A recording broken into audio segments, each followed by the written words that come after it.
Grabe ang huli ni Buso na. 3 kilo. Hindi na masama. Hindi na masama, guys. Hindi na masama. Meron tayo priskong isda. Paksiw.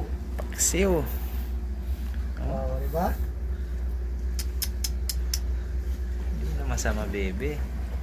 Hindi na masama, baby. Luto natin yung iba, boss. Nakain tayo. Luto natin yung iba, kakain tayo. Marunong ka bukas ng kalan. Yun ang hindi. Sabi mo, ubon lang natin. Pwede. Ganon din. Matagal din nata yung kalan na yun. Iinit pa yun eh. Tagal tayo natin yun. Tara. Ano na, bukas ulit. Diba, lang pasok yun ng bukasan. Okay. Oh, ikaw na magdala dyan, boss. Ako magdala dyan sa kawil.